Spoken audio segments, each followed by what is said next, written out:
నమస్కారం. నా పేరు వెన్నమల్ల రవి. సుశ్రుత ప్రకృతి వైద్యాలయం నా యూట్యూబ్ ఛానల్ వారికి, నన్ను కన్న తల్లిదండ్రులకు, ఆయుర్వేద మహర్షులకు, నా విద్య నేర్పిన గురువులకు నా యొక్క ప్రత్యేకమైన ధన్యవాదములు. ఆయుర్వేదాన్ని అభిమానించే వారికి, పాటించే వారికి ప్రత్యేకమైన ధన్యవాదములు. సహజ సంపద కానీ, ప్రభుత్వ ఆస్తులు కానీ, దేశభక్తి కలిగిన ప్రతి వ్యక్తికి నా యొక్క శిరసా వందనములు.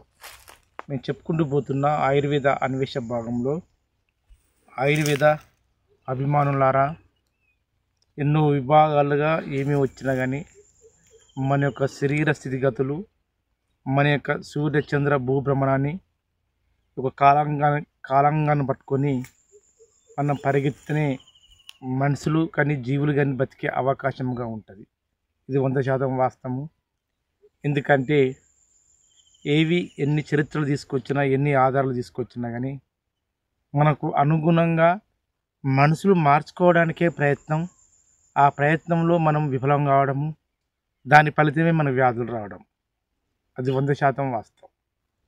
కానీ కొందరు చక్రవర్తులు, రాజులు ఎంతోమంది ఉంటారు. వాళ్ళు కాలానికి అనుగుణంగా వాళ్ళే మార్చుకొని వాళ్ళ గుణాలను, వాళ్ళ యొక్క నడవడికలను, వాళ్ళ ప్రవర్తనను కాలాంతరంగా నడుచుకొని చూపించిన చక్రవర్తులు ఎంతోమంది ఉన్నారు.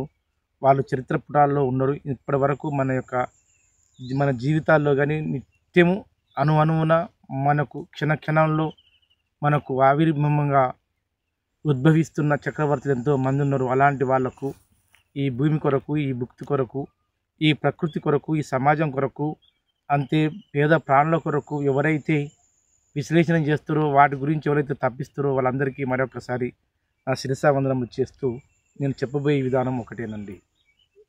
ఎంతోమంది ఈ కళ ప్రాముఖ్యుల్లాగా ఎంతోమంది ప్రతి త్వరణాల్లో, ప్రతి ఒక్క అణువణువున, ఈ దేశంలో ప్రతి అణువణువున ఖండానికి అడుగడుగున గొప్ప గొప్ప విప్లవకారులు పుట్టుకొచ్చారు.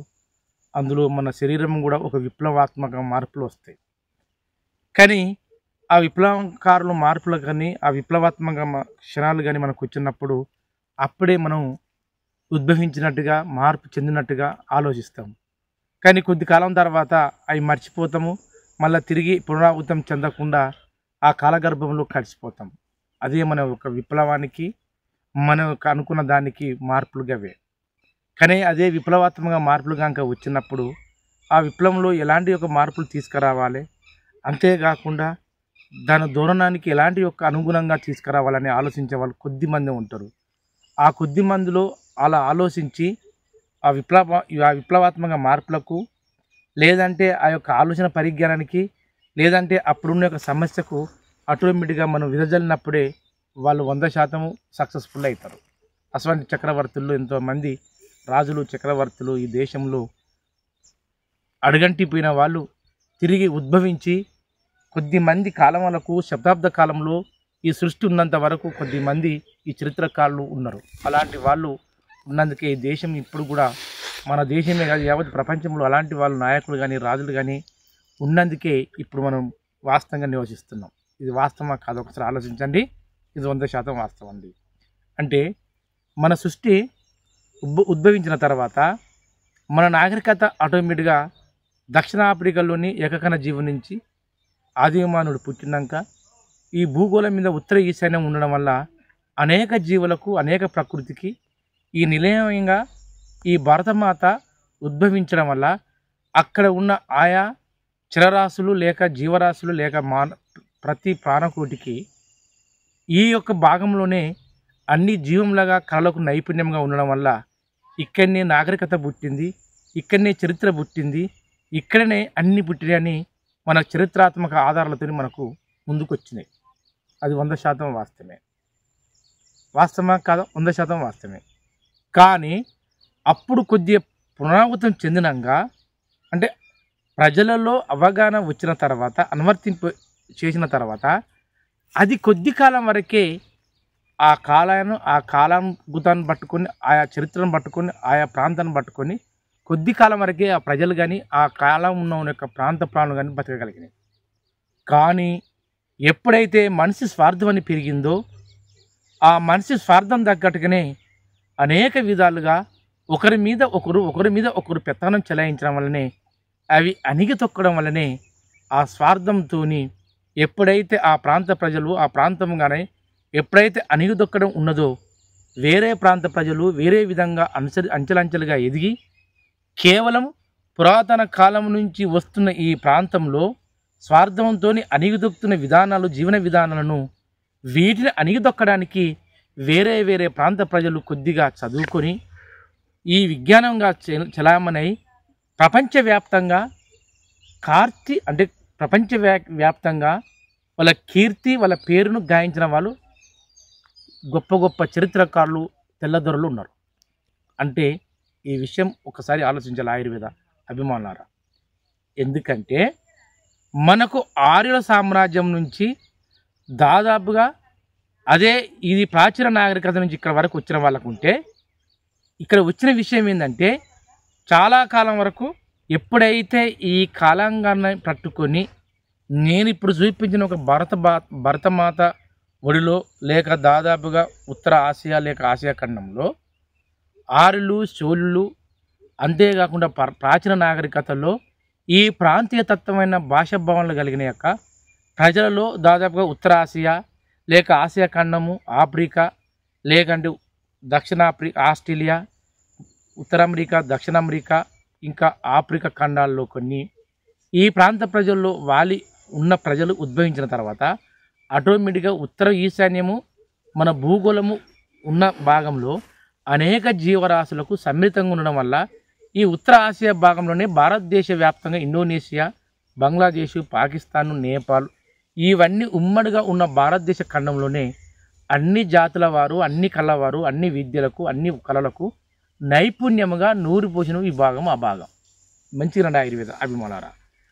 ఆ భాగం నుంచే దాదాపుగా బీహారు, ఛత్తీస్గఢ్, ఉత్తరప్రదేశ్, లేదంటే మధ్యప్రదేశ్, లేదంటే కేరళ, ఆంధ్రప్రదేశ్, లేదంటే కర్ణాటక, తమిళనాడు వీటన్నిటిని అనుభవించుకుంటూ ఎన్నో దాదాపుగా కొన్ని వందల సంవత్సరాల వరకు ఒక వంశపాలకులుగా పరిపాలించుకుని వచ్చిన రాజులు దాదాపుగా విక్రమాదిత్యుడు, బిందుసారథి, అంతేకాకుండా మనకు అశోకుడు. అంటే అశోక చక్రవర్తి జీవిత చరిత్రలోకి వెళ్ళిపోతున్న కనుక ఈ జీవ వృత్తాంతం చెప్పుకుంటూ వస్తున్నారు.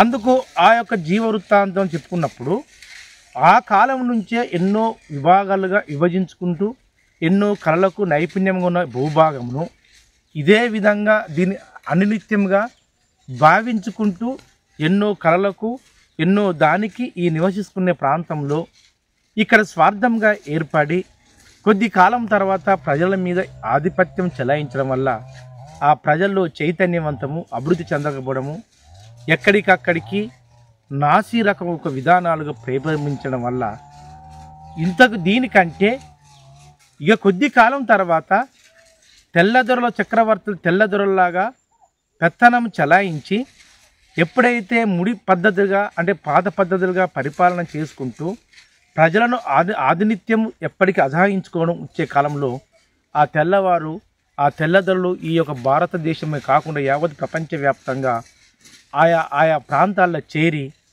వాళ్ళు పరిపాలించే విధానాన్ని, వాళ్ళు అనుసరించే ఒక జీవన విధానాన్ని, వాళ్ళు చూపించే జీవన శైలిని కనుక ఈ ప్రజల మీదుగా ప్రభావం మీదుగా చెందితే ఆటోమేటిక్గా పురాతన కాలం నుండి ఈ ప్రాంతంలో నివృత్తంగా ఎప్పటికీ నివసిస్తున్న పరిపాలిస్తున్న యొక్క పాలకుల కంటే ఈ తెల్లవారు తీసుకొచ్చిన పద్ధతి విధానాలే ప్రజల్లో ముక్తకంఠముగా బాగుందని దానికి ఎక్కువ మంది శుద్ధి చెంది ఆ యొక్క జీవన విధానంలోకి, శైలిలోకి వాళ్ళు అడుగుపెట్టి ఆ యొక్క తెల్లదొరలను అజాయిస్తున్న యొక్క జీవన విధానాలు ప్రపంచవ్యాప్తంగా నిర్మూలనం చెంది అందరూ అదే జీవన విధానానికి ముక్తకంఠంగా మొగ్గు చూపారు. ఇది మంచిగా ఆయుర్వేద అభిమానులారా. అంటే దాదాపుగా క్రీస్తుపురం నుంచి క్రీస్తు శకం వరకు ఎప్పుడైతే ఈ ప్రపంచవ్యాప్తంగా ఏ ప్రాంతంలో అయితే పురాతన కాలం నుంచి రాజులు పరిపాలించుకుంటూ వచ్చారో ఆ పరిపాలించిన కాలంలో ఆటోమేటిక్గా అనేక రాజులు కానీ అనేక చక్రవర్తులు కానీ ఒక జీవన శైలిలో ఏ విధంగానైతే వారి పరిపాలన పద్ధతి కనుక సక్రమంగా జరగకపోతే ఆ జరిగే విధానంగా ప్రజలలో లేక అవగాహన కల్పించి ఆ జీవన శైలిలో ఏ విధంగా పద్ధతిలాగా తీసుకొచ్చి ఆ పాలకులను కానీ ఆయా ప్రజలకు కానీ అనుగుణంగా అనువర్తింపజేసి ఆ ప్రజలను ఒక హితోగాతంగా ముందడుగు చూపించిన వారి విధానంలో అంటే తెల్లవాళ్ళు. అందుకే సూర్య అస్తమించని ప్రాంతం వరకు మొత్తం ప్రపంచవ్యాప్తంగా విస్తరించి పాలన చేసిన వాళ్ళు అంటే తెల్లవాళ్ళు, అంటే బ్రిటిష్ వాళ్ళు. ఇది మంచిదండి ఆయుర్వేద అభిమానులారా.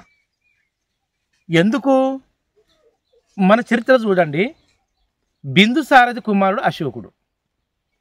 ఏనండి, బిందుసారథి ఎందో 12వ అంటే బిందుసారథికి సుభద్రాంగి అనే 12వ భార్యకు సంతానంగా పుట్టిన వాళ్ళు అశోకుడు.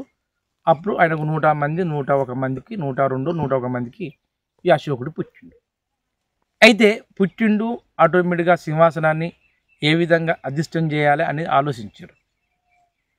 అయితే మొదటి బిందుసారథి మొదటి భార్య కొడుకు కాదు కదండి, అంటే రెండో చివరి భార్య కొడుకు కదా.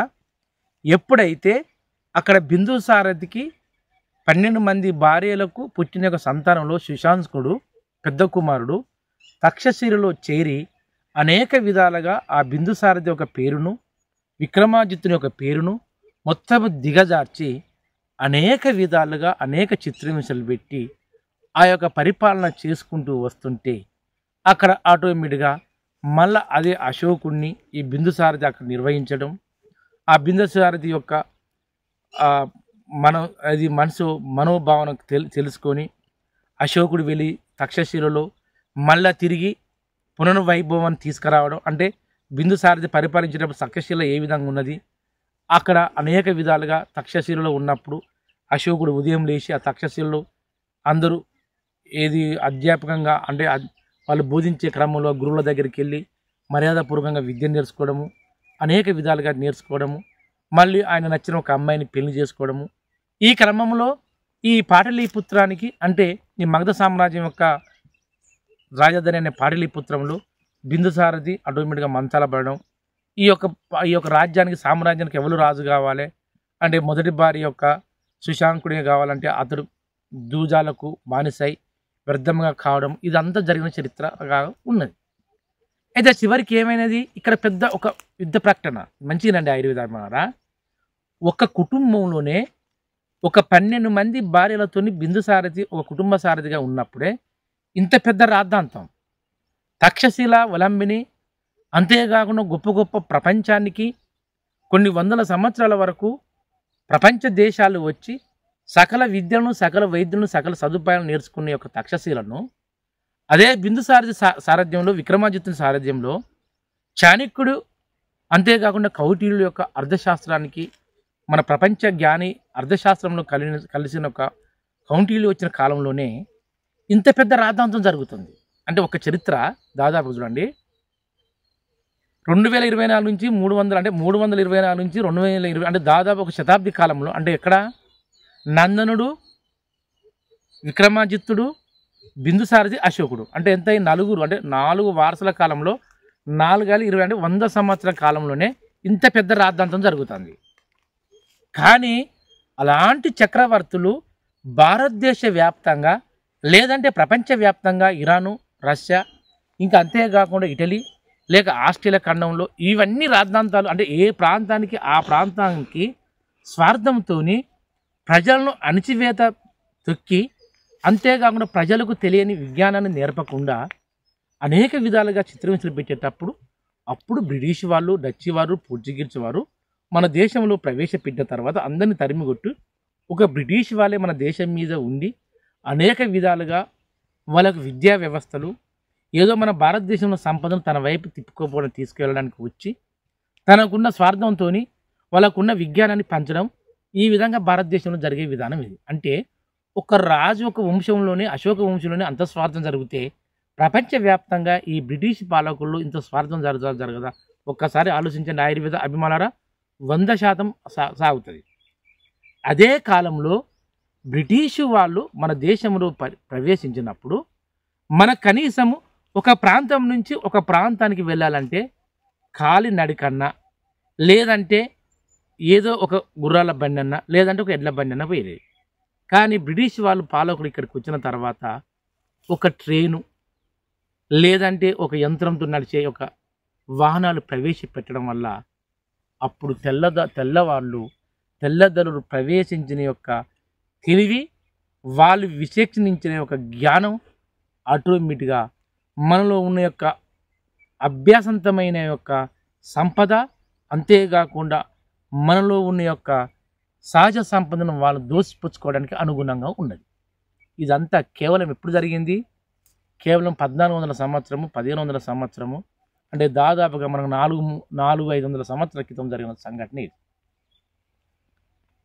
అయితే బ్రిటిష్ పాలకులు ఎప్పుడైతే 400-500 సంవత్సరాల క్రితం మన భారతదేశంలో, ఒక 700-800 సంవత్సరాల క్రితం మన భారతదేశంలో ప్రవేశపెట్టిన తర్వాత వాళ్ళు చేసే విధానాలు బట్టి మనకు ఆలోచన పరిజ్ఞానం వచ్చి ఈ విధంగా బ్రిటిష్ వాళ్ళే మనకు తోడ్పడతలేరు, వీళ్ళు తరిమి కొట్టాలని కొద్దిమంది నాయకులు కొద్దిగా ఉద్భవించి వాళ్ళని తరిమి కొట్టడం, తిరిగి మన స్వతంత్రం పొందడం, ఇది ఒక లెక్క జరిగింది. అంటే ప్రజలలో అవగాహన చూడండి. అంటే ఎక్కడి ఉన్న అవగాహన, రాజులు చక్రవర్తులు యుగాల కాంచెను వచ్చిన సంపదను కేవలం ఒక 400-500 సంవత్సరాల క్రితం వచ్చిన బ్రిటిష్ వాళ్ళు మనల్ని దోసుకొని పోతుంటే దాన్ని చూచి మనం వాళ్ళ యొక్క ఆగడలు ఆపలేక వెనుదిరిగినప్పుడు వాళ్ళని వెనగొట్టినాం. అదొక భావన బాగుంది. కానీ క్రీస్తుపురం మన భారతదేశ వ్యాప్తంగా ఇక్కడ మానవులు ఎక్కువగా తెలివిగల వ్యక్తులు ఉన్నవాళ్ళు, వాళ్ళే పెత్తనం చెలాయించి మేమే రాజరికంగా ఉండాలి, మేమే ఎప్పటికీ పాలకులుగా ఉండాలని ఈ యొక్క శూద్రులాగా ఒక బ్రాహ్మణ వ్యవస్థలాగా, ఒక రాజ వ్యవస్థలాగా వండుకుంటూ ఈ పేద ప్రజల మీద అణిగిదొక్కుంటూ వస్తుంటే అది ఎంతవరకు నిజ సత్యము, అది ఎంతవరకు నాజం ఒక్కసారి ఆలోచించండి ఆయుర్వేద అభిమానులారా. అది 100% అన్యాయమా కాదా? అదేవిధంగా ఇక్కడ అశోక్ చక్రవర్తి యొక్క వంశంలో 12 మంది భార్యలు, 102 మంది సంతానం, వాళ్ళకు బిందుసారథికి. ఎందుకు ఇంతమంది చెప్పుకోండి, మీకు అవగాహన కావాలని. అయితే ఈ బిందుసారథి ఏం చేసిండు? వృద్ధుడైండు. ఇప్పుడు తన కొడుకైనా తక్షశిల పంపితే అక్కడ పరిపాలన యోగబద్ధంగా లేదు. ఇక్కడికి వెళ్తే అశోకుడు చిన్న ప్రాంతానికి, ఉజ్జయిని ప్రాంతానికి ఉంటే అక్కడ ఉజ్జయినిలో ప్రాంతంలో మంచిగా ఉన్నది. మళ్ళీ తక్షశిల పంపితే అక్కడ అయిన తర్వాత ఇక్కడ జరిగిన విషయం ఏంది? ఇప్పుడు ఈ మగధ సామ్రాజ్యానికి ఒక యువరాజు కావాలి. యువరాజు కావాలంటే ఏంది? రాజు కావాలంటే ఏంటిది? ఇక్కడ అశోకుడు చివరి భార్య కుమారుడు అయినా కానీ ఈ బిందుసారథి ఇష్టంతో పుట్టిన వ్యక్తి కాదు. అయినా ఫస్ట్ భార్య కుమారుడు ఉన్నాడు. ఈ ఫస్ట్ భార్య కుమారునికే ఈ పాటలీపుత్రం యొక్క రాజవంశమైన ఆయన యొక్క సింహాసనం ఇవ్వాలని ఆ రాజ్యంలో 12 మంది భార్యలలో 100 మంది యొక్క సంతానం కలిగి ఆ ప్రాంతంలో ఉన్న రాజులు, ఆ పరిపాలకుడు, ఈ బిందుసారథి ఆధ్వర్యం ఉన్న వాళ్ళు ఒక పట్టు. కానీ నాకు ఇష్టం లేని పురుషుడు, నా చిన్న భార్య కొడుకు, అయినా నాకు ఇష్టం లేని వేరే ఒక అమ్మాయి, తెగ వాళ్ళ అమ్మాయిని ఆ తక్షశిలను చేసుకున్నాడు. అలాంటి వ్యక్తికి నేను ఏ విధంగా పట్టాభిషేకం ఇస్తా అని బిందుసారథి యొక్క మనసు. ఇది మంచిగానండి ఆయుర్వేద అభిమానులారా. మొత్తము దేశం యొక్క వ్యవస్థ, మన భారతదేశం యొక్క విధానము ఒక కుటుంబంలోనే ఉంటుంది. అది ప్రతి ప్రాంతం నుంచి అట్నే వస్తుంది. అంటే ఒక కుటుంబ ప్రభావం అనేది పక్క కుటుంబానికి పడుతుంది. ఆ పక్క కుటుంబాన్ని బట్టి మొత్తం ప్రాంతాన్ని పడితే ఆ ప్రాంత ప్రజలు దేశం వరకు వస్తుంది. ఇక్కడ ఉన్నది అదే. 12 మంది భార్యలతో బిందుసారథి సంసారపరంగా రాజ్యపాలన చేసుకుంటూ ఎవరికి ఎదురు తిరగలేని పాలకులు వచ్చిండు. ఇక్కడ బిందుసారథి వృద్ధుడైండు. అలా అశోకుడు ఆటోమేటిక్గా ఎదుగుతున్నాడు, మంచి పేరు వస్తుంది. ఇక్కడ సుశాంతుడికి దిగజారిపోయిండు. అయినా కానీ ఇక్కడ ఏమున్నది? మిగతా 8 మంది 9 మంది భార్యలు, పిల్లలు ఈ యొక్క పెద్ద కుమారునికి ఇవ్వాలని ఈ బిందుసారథిని పట్టు. అందుకని ఇక్కడ బిందుసారథి అటు పెద్ద భార్య సంతానం ఎదిరించలేకపోతుండు. ఈ చిన్న భార్యకు మరి అశోకునికే పట్టాభిషేకం ఇస్తే బాగుంటుంది. కానీ అశోకుడు ఏం చేసిండు? వేరే ఒక పరస్త్రీ అమ్మాయిని పెళ్లి చేసుకున్నాడు. అదే బిందుసారథికి నచ్చిన అమ్మాయినో లేక రాజవంశంలో ఉన్న ఒక అమ్మాయినో నిజంగా చేసుకుంటే ఈయన సపోర్ట్ ఇచ్చి ఆ అశోకుని పట్టాభిషేకం ఇచ్చినో. ఇక్కడ జరిగిన విషయం అదే. నేను చెప్పబోయేది చూడండి. విశ్వవ్యాప్తంగా మన తెలివి విజ్ఞానము భారతదేశంలో ఉన్నది, సహజ సంపద భారతదేశంలో ఉన్నది. ఈ విజ్ఞానము ఈ తెలివి శాస్త్రం తెలిసిన వాళ్ళు, విజ్ఞానం తెలిసిన వాళ్ళు అనారోగ్యంగా ఉన్న వాళ్ళకు నాగరికత తెలియని వాళ్ళకు ఈ నాగరికత తెలిసిన ప్రజలు తెలిపిరండి, తెలపలేదు, తొక్కిపట్టారు. ఇక్కడ జరిగేది ఇదే. మొదటి నుంచి మన భారతదేశంలో స్వార్థంతో నివిలి ఉన్నదంటే ఇక్కడి నుంచే ఉన్నదన్నమాట. ఏ విజ్ఞానం తెలిసినా, ఏ జ్ఞానం తెలిసినా ఏం చేస్తారు? తొక్కిపడతారు. అది ఇతరులకు దానికి అనుభవించడం రావడం లేదు. అందుకే పేదవాడు పేద తిరిగిన ఉంటాడు, ధనికుడు ధనికి తిరిగి ఉంటాడు, స్వార్థం తిరిగిన ఉంటుంది. ఇక్కడ కూడా ఏమున్నది? రాజ్యంలో ఉన్న వాళ్ళు మంచి పేరు ఉన్నది. ఈ రాజ్యానికి అశోకుడు కావాలని అక్కడ ఉజ్జయినిలో ఈయన పాలకులు చూసిన ప్రజలలో ఉన్నది, తక్షశిలలో ఉన్నది. కానీ కేవలం అశోకుని కుటుంబంలో లేదు. ఎక్కడ లేదు? వాళ్ళ తల్లితోడ ఇంకా 7 తల్లులకు, ఆ 7 తల్లిల పుట్టిన సంతానానికి ఈ బిందుసారథికి ఉంటలేదు. కానీ ఇక్కడ పెద్ద అగ్ని పరీక్ష. ఏం చేయాలి? 100 మందికి ఎవరైతే వీరోచితంగా, ఎవరైతే తెలివితోని, ఆ విజ్ఞానంతోని, ఎవరైతే ఈ యొక్క పాటలీపుత్ర యొక్క అధిష్టాన్ని ఎవరైతే అధిగమిస్తారో వాళ్ళే రాజు అని ఆ ప్రాంత ప్రజలందరి పాటలీపుత్ర యొక్క రాజవంశులు, తక్షశిల రాజ పాలకులు, ఇటు ఉజ్జయిని పాలకులు కలిసి ఒక ప్రకటన ఇచ్చారు. ఇది మంచిదండి ఆయుర్వేద అభిమానులారా. నేను చెప్పే అందుకే మీకు చెప్పే విధానంలో ఇది ఏంటండి? ఈత చెట్టు. ఇది అశోకుని చరిత్ర చెప్పకుండా ఈత చెట్టు వస్తుంది.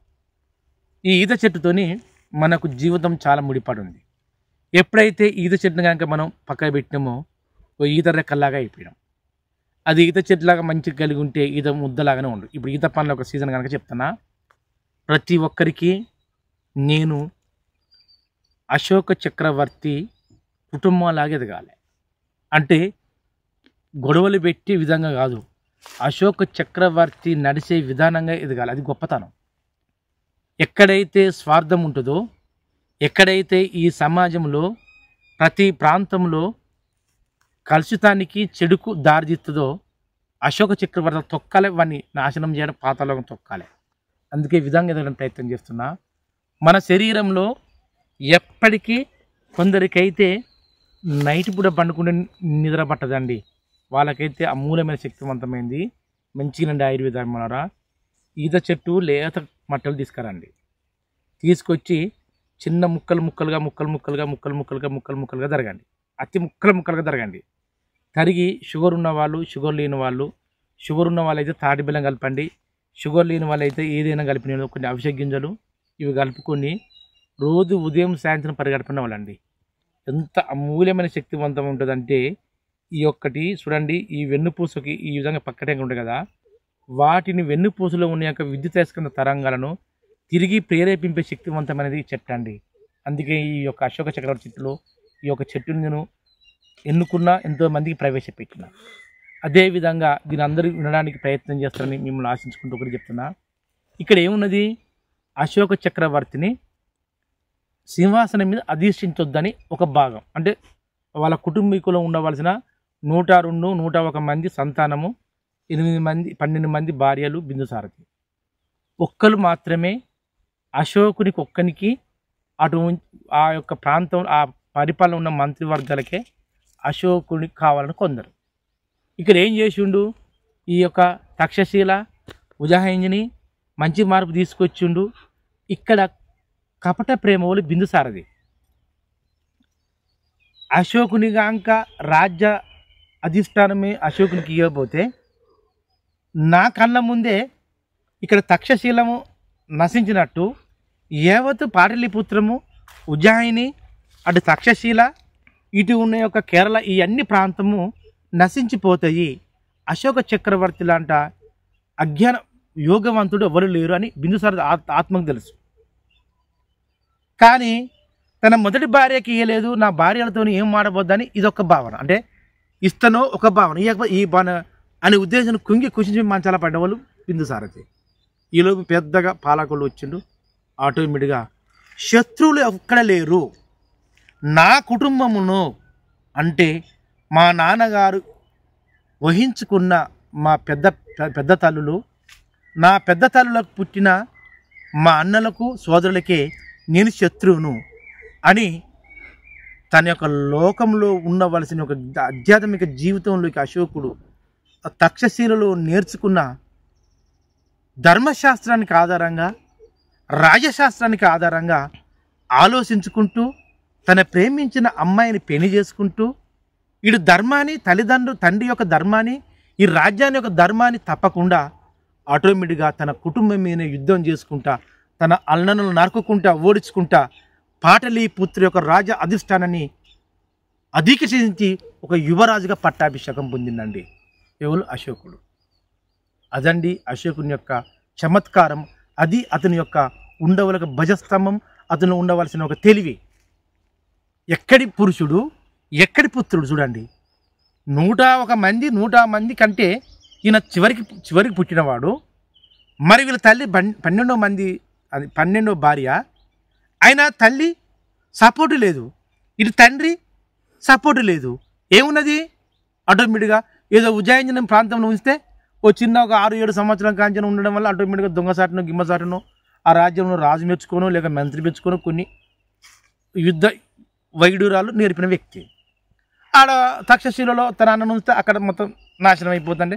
మళ్ళీ తిరిగి బిందుసారథి యొక్క ఆధ్వర్యంలోనే ఈ యొక్క మంత్రులు ఆ కౌంటీలు చెప్పిన ఒక ఆధ్వర్యంలోకి వెళ్తే అక్కడ కౌంటీలతో తెలివితోని పొద్దుగాల ఉదయం లేచి ఆటోమేటిక్గా అక్కడ ఉన్న తక్షశిలను అన్నీ నేర్చుకుని ఆ తక్షశిలను మళ్ళీ తన తండ్రి చంద్రగుప్తుని, విక్రమాదిత్య చంద్రగుప్తుని ఒక ఆస్థానంలాగా తక్షశిల ఏ విధంగా సస్యశ్యామలంగా ఉందో ఆ విధంగా పాలకుని తీసుకొచ్చిండు. ఈ కాలంలో ఏం చేశారు? అశోకుడే మనకు చక్రవర్తి కావాలి అని ఈ యొక్క పాటలీపుత్ర అన్న ఈ మక్త సామ్రాజ్యాన్ని మొత్తం ఉన్న రాజులందరూ, ఆ పాలకులందరూ ఆలోచించే సమయంలో ఇక్కడ కపట ప్రేమంగా వలించిన ఒక బిందుసారథి తన పెద్ద కుమారుడైతే బాగుండను ఒక బాగా చెప్పలేక చివరికి కుసించిపోయి అన్ని విధానాలుగా తండ్రి భావన తెలుసుకొని అన్నదమ్ముల యొక్క భావన తెలుసుకొని అందరినీ నిరోధించి అందరినీ పటుపాయం చేసి ఆ పాటలీపుత్ర ఆ యొక్క మౌర్య చంద్రగుప్త యొక్క సామ్రాజ్యానికి, పాటలీపుత్ర యొక్క రాజ్యానికి రాజైన యువరాజు అంటే అశోక చక్రవర్తి. ఇక చూడండి ఆయుర్వేద అభిమానులారా, అశోక చక్రవర్తి రాజైండు. ఇక రాజైన తర్వాత మిగతా వాళ్ళు ఊకుంటారా? సముద్ర పోరే లేచిర్రు. మళ్ళీ అశోకుని మీదనే తిరుగుబాటు తరమైంది. ఎక్కడ తిరుగుబాటు అవుతుంది, ఇక్కడ విషయం ఏంది అని అశోకుడు తెలుసుకొని ఆ చివరికి బిందుసారథి కూడా ఇంతవరకు దిగజారిందని ఒక ఏదో కపటంలోనో ఏదోతోని ఆటోమేటిక్గా ఆ బిందుసారథి మరణం జరిగింది. అశోకుడు రాజపాలన చేసుకుంటూ ఇట కొద్ది కాలం ఆటోమేటిక్గా పరిపాలించుకుంటూ వచ్చిండు. ఇలా ఇంతవరకు ఎక్కడున్నది? ఉజ్జాయించిన ఉత్తరప్రదేశ్లోని, బీహార్లోని పాటలీపుత్రము, ఆటోమేటిక్గా పాకిస్తాన్లోని తక్షశిల, ఇవంతా ఉన్నది. ఆటోమేటిక్గా తిరిగి ఇటు ఆంధ్రప్రదేశ్ సరిహద్దులోని లేదంటే కేరళ సరిహద్దులోని ఆటోమేటిక్గా ఈ రాజపాలన, ఈ మక్త సామ్రాజ్యం, ఈ మౌర్య సామ్రాజ్యం పరిపాలన చేసుకుంటూ వచ్చిండు. కానీ ఇది కేరళ వరకు వ్యాపించిన ఉన్న యొక్క ప్రాంతము ఏది? మౌర్య సామ్రాజ్యము. అంతేకాకుండా ఈ మధ్య ఉన్న భాగము, ఈ పక్కకున్న ఛత్తీస్గఢ్, ఒరిస్సా ప్రాంతంలో ఉన్న యొక్క ఆ యొక్క కళింగ రాజ్యం అనేది ఎప్పుడు ఈ యొక్క ఎవరు బిందుసారథి ఆ కళింగ రాజ్యం మీద ఏవి కన్ను పెట్టలేదు, చంద్రగుప్తుడు కూడా కన్ను పెట్టలేదు. ఇక్కడ విధంగా ఆటోమేటిక్గా అశోకుడు పరిపాలన అధిష్ఠించిండు. ఆటోమేటిక్గా ఏం చేసిండు? తన యొక్క ఆధీనంలో ఉన్న యొక్క రాజ్యాలను కానీ పక్క వాళ్ళ రాజ్యాలను కూడా పరిపాలన చేసుకుంటూ ఆ రాజ్యాన్ని చేసుకుంటూ వచ్చింది. ఎందుకు చేసుకుంటూ వచ్చి? అశోకునికి అక్కడ పెద్ద జ్ఞానం. అందుకే ప్రతి ప్రభుత్వాలు కానీ ప్రతి ప్రైవేటులు కానీ ఒకటే చెప్పండి ఆయుర్వేదాలు రా. నేను చిన్న ఉదాహరణ చెప్తా. ఇక్కడ ఏముందండి? ఇలా మామిడి చెట్టు ఉన్నది. ఈ తోట ఆధీనంలో చల్లదనం ఉంది కనుక నేను వచ్చి ఇక్కడ మాట్లాడి మీకు చెప్పగలుగుతున్నాను. అది 100% వాస్తవం. అంటే ఒక కుటుంబంలో కానీ ఎక్కడ కానీ ఒక చెట్టు పచ్చదనం ఉంటే ఆ చెట్టు నీడకు అందరూ పోగలుగుతారు. అంతేనా కాదా? అది 100% వాస్తవం. అదేవిధంగా ఇక్కడ ఉండవలసిన విషయం ఏంటంటే ఎక్కడో అశోకుడు పరిపాలన చేస్తున్నాడు, అది బాగానే ఉన్నది. కానీ ఆయన చేసిన విషయం ఏంటంటే తనకున్న విజ్ఞానం, మా నాన్నగారు నా మీద ఇంతవరకు ఎలాంటిది కూడా చేయలేదు, కానీ నేను ఒక మంచి భావన రావాలి అని అంటే ఏం చేసాడు? వాళ్ళ తాతలు ముత్తాతలు సంపాదించిన పెట్టిన ఏంది? తక్షశిల. మంచిగా రండి ఆయుర్వేద అభిమానులు. అంటే ఎక్కడైతే ఒకది పచ్చదనం ఉంటుందో ఆ పచ్చదనం ఒడిలో ఇంకొకళ్ళు చేరుకుని ఇంకా పచ్చదగా అవుతారు. అక్కడ వాళ్ళ తాతల ముత్తాతలు నిలిపిన యొక్క తక్షశిల విజ్ఞానం యొక్క విశ్వవిఖ్యాతం పొందిన యొక్క తక్షశిల యూనివర్సిటీలో ఈయన నేర్చుకున్న విజ్ఞానంతోనే ఈ రాజపాలన పాల్గొండి వచ్చింది. అక్కడ ఒక్క భాగం కూడా చూడండి, బిందుసారథిని తండ్రిని ఎదిరించలే, తండ్రి మాటలకు ఎదురు తిరగలే, తండ్రిని బాధించలే, తల్లిని బాధించలే, చివరికి తన పెద్ద తల్లులకు పుట్టిన అన్నలను కానీ మనం ఎదిరించలే. కానీ ఆయనకు ఎదురొచ్చిన వాళ్ళను ఎలా ఎదురొచ్చిన వాళ్ళను రాజ్యం కొరకు రాజ్యంలో ఉన్న ప్రజలను మంచి పాలన చేసేటప్పుడు వాళ్ళు ఈ పాలన మంచిగా చేస్తలేడు, అశోకుడు కూడా దొంగ పాలకుడు చేస్తానని ఎదురు తిరిగినప్పుడే అప్పుడు తన అన్నల మీద ఎదురు తిరిగి వాళ్ళ మీద ఎదిరించడం, వాళ్ళని చంపేయడము, అప్పుడు రాజ్యాన్ని అధిష్ఠించడం జరిగింది. కానీ మంచి కొరకు పోరాడిన కానీ చెడు కొరకు పోరాడలే. ఈ విధంగా తండ్రి పెట్టిన ఒక ఇబ్బందులకు, అటు అన్నదమ్ములు పెట్టిన ఇబ్బందులకు ఆ తక్షశిలలో నేర్చుకున్న విజ్ఞానం మొత్తం నూరు పోసి ఈ భారతదేశం వ్యాప్తంగా ఉన్న క్రీస్తుపురం ఉన్న క్రీస్తు శకం ఉన్న ఎంతమంది రాజులు చక్రవర్తులు ఉన్నా కానీ అశోకుని పాలన విధంగా రాలే. ఆ విధంగా వచ్చుకుంటూ ఇక్కడ భావన కలిగింది. ఇటు చూసిన ఉజ్జయిని వరకు పోయింది, ఇటు చూస్తున్న కేరళ వరకు పోయింది, అటు చూస్తున్న దాదాపు బర్మా నేపాల్ పాకిస్తాన్ వరకు వెళ్ళింది. ఈ మధ్యన ఏముంది, కళింగపట్నం ఉంది. ఆ కళింగపట్నంలో ఒక విధంగా అక్కడ రాజ్య ప్రజలు ఆ కళింగ ప్రాంత ప్రజలను పరిపాలించుకుంటూ వచ్చింది. ఎప్పుడైతే ఈ స్వార్థ బుద్ధి లేకుండా మంచి సబుద్ధితో అక్కడ అశోకుడిగా పరిపాలన చేసుకుంటూ వచ్చిండో ఆ కళింగపట్నం ప్రజలు ఈ అశోకుని పొగడ్తలు చూసి, అశోకుని పాలకును చూసి వాళ్ళు మాకు కూడా ఈ అశోక చక్రవర్తి లాంటి రాజు అయితే బాగుండని ఆ రాజ ప్రజలు ఈ అశోక పాలకుల్లో ఉన్న ప్రజలను కోరుకున్నారు. ఈ మంచిగా ఆయుర్వేద అభిమానులారా, ఇక్కడ రాదు, ఉత్తర యుద్ధం రాదు, ఎక్కడ ప్రాంతం రాదు, మంచి చేయాలని ఎప్పుడు అనుకుంటారో ఆ చెడును చేసే వాళ్ళే సృష్టిస్తారు. అందుకే చిన్న ఉదాహరణ చెప్తా చూడండి. మనకు దాదాపుగా ఇది క్రీస్తుపురం 2000 సంవత్సరాల క్రితము యేసు ప్రభు పుట్టిండు. ఎవలకు? ఆ యొక్క యేషోబుకు మరియమ్మకు పుట్టిండు. ఆయన ఒక దైవదూత, వాస్తవంగా దేవుని యొక్క ప్రతిరూపమే కదా. అక్కడ ఏమున్నది, మంచి చేయాలని ఆయన పుట్టిండు. ఎవరో వ్యాధిగ్రస్తులను లేక పక్షవాతగ్రస్తులను కుష్టి వ్యాధిగ్రస్తులను తన స్వస్థత ఇచ్చుకుంటూ పాలన చేస్తుండు. మరి ఆయన ఎక్కడికన్నా వెళ్ళి రాజు మీద కానీ సైన్యం మీద కానీ వాళ్ళని కొట్టిండండి. ఆయన మంచి పాలన చేసుకుంటూ వస్తానే అక్కడ దేవులు అంటే రాజులు కలిసి ఆయన శీలాకు వేయడము, మేకులు నాటడం, చంపడం జరిగింది. ఇక్కడ అశోకుని పాలకును కూడా ఏ రాజ్యం మీద ఆయన దండెత్తలే, పక్కకున్న పాలకులు చూసి వాళ్ళు వీళ్ళని కోరుకుంటే అప్పుడు కళింగ యుద్ధం మీదకి ఆ కళింగ రాజు మీదకి ఆటోమేటిక్గా ఈ యొక్క అశోకుడు ఆ యుద్ధం ప్రకటించింది. మంచిగా ఆయుర్వేద అభిమానులారా, అశోకుడు అధిష్ఠించిన తర్వాత ఈయన పాలకును చూసి ఈ పాలకుని యొక్క పరిపాలన మంచి విధానం చూసి అక్కడ కళింగ దేశంలో ఉన్న ఆ రాజులు పరిపాలించే విధానం నచ్చక ఈయన రాజ్యపాలనే బాగుందని ఎప్పుడైతే ప్రజలైతే కోరుకుంటారో నాకు కూడా మా తాతల కాంచన వస్తుంది కనుక ఖచ్చితంగా ఈ రాజ్యాన్ని నేను ఏం చేయాలి, నా ఆధీనంలో కలుపుకోవాలని అశోకుడు అప్పుడు కళింగపట్నం మీద కళింగ దేశం మీద ఆటోమేటిక్గా యుద్ధం ప్రకటిస్తాడు. అక్కడ కళింగ రాజులు వస్తారు, ఇటు అశోక చక్రవర్తులు సైన్యం ఉంటారు, అటు సైన్యం వస్తారు. ఆటోమేటిక్గా ఏం చేస్తారు, ఆ కళింగ యుద్ధంలో ఉన్న వాళ్ళు ఒక సంవత్సరం పోతే కొన్ని సంవత్సరాల వరకు యుద్ధం జరుగుతూ ఉంటుంది. వీళ్ళు అశోక చక్రవర్తి యొక్క సైన్యం బాగానే ఉంటుంది. ఈ ఆహార పదార్థాలు అందక వీళ్ళు కొందరు జరిగిపోతారు. ఆహార పదార్థాలు ఉండి ఆ యొక్క కళింగ దేశంలో పెద్ద కోట మీద ఆ రాజ్యం మీద ఉండవలసిన ఆహార పదార్థాలు అండి వాళ్ళు రాజ్యం చేసుకుంటూ వస్తారు. ఇటు యుద్ధం జరుపుకుంటూ కొద్ది కాలం గడుతుంటుంది. అయినా కానీ అశోకునికి అర్థం కాదు. కానీ ఇక్కడ పాలకుడు ఇక్కడ అశోకునికి 3 విధాలుగా దెబ్బ. పక్క దేశం నుంచి ఒక పరిపాలన వ్యవస్థ, తన కుటుంబంలో ఉన్న అన్నలతో ఒక వ్యవస్థ, తన రాజ్యం ఉన్న ప్రజలతో ఒక వ్యవస్థ, అంటే 3 విధాలుగానే మెప్పు పొందుతూనే రాజ్యపాలన చేసుకుంటూ వచ్చిండు. అట్ట ఈయన అన్ని విధాలుగా చేసుకుంటూ వస్తుంటే ఆ చివరికి ఆ కళింగపట్నం ఆ కళింగ యుద్ధం చేసేటప్పుడు ఆ రాజులకు ఎలాంటి ఒక ద్రవం కానీ ఆహార పదార్థాలు చేరకుండా చేసి కొన్ని సంవత్సరాలకు దిగబడి ఆ కళింగ యుద్ధంలో అశోకుడే గెలుపు పొందుతాడు. ఏం చేస్తాడంటే అశోకుడే కొన్ని సంవత్సరాల వరకు ఆ కళింగ యుద్ధం మీద ఈ పాటలీపుత్రం అనే రాజైన అశోకుడు మగధ సామ్రాజ్య మౌర్య సామ్రాజ్య అశోక చక్రవర్తి ఆ కళింగ రాజ్యం మీద జెండా ఎగరవేసి గెలిచి అక్కడ కొన్ని లక్షల మంది, వేల మంది చనిపోతారు. ఇక్కడ ఉన్నదండి ఆయుర్వేదం మంచిగానండి. ఏం చేస్తాడు?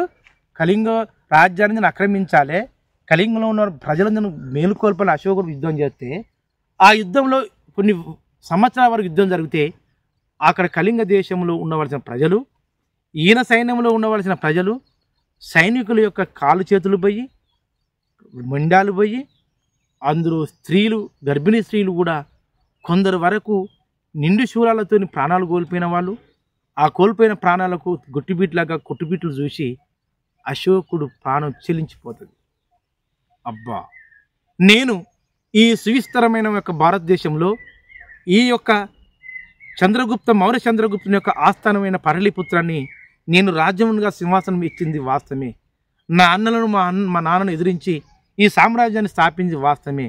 ఈ సువిశాలమైన దేశంలో స్వర్ణాక్షరాలు కలిగిన ఒక స్వర్ణ పాలన కల్పించాలని నేను అనుకుంటే, ఇక్కడ కళింగ దేశంలో అందరూ రక్త గోళాలుగా, రక్త సముద్ర ఏరులుగా పాలుతున్నది. నా పాలన ఎందుకు? నేను ఎంతవరకు ఈ పరిపాలనకు జయిస్తుని అపసినుడైతునని అశోకుడు చెలిస్తాడండి. అది కళింగ యుద్ధాన్ని చూసి అశోకుడు చెలించే విధానం. అది ఎప్పుడు జరుగుతుంది? దాదాపుగా 320 సంవత్సరం వరకు జరిగే సిచ్యువేషన్, జరిగే కాలం ఇది. అంటే 224, 19 సంవత్సరాల్లో ఈ కళింగ యుద్ధం అయితే ఎప్పుడు జరుగుతుందో అప్పుడు అశోకుడు చెలించిపోతాడు. ఎలా? కొన్ని సంవత్సరాలే.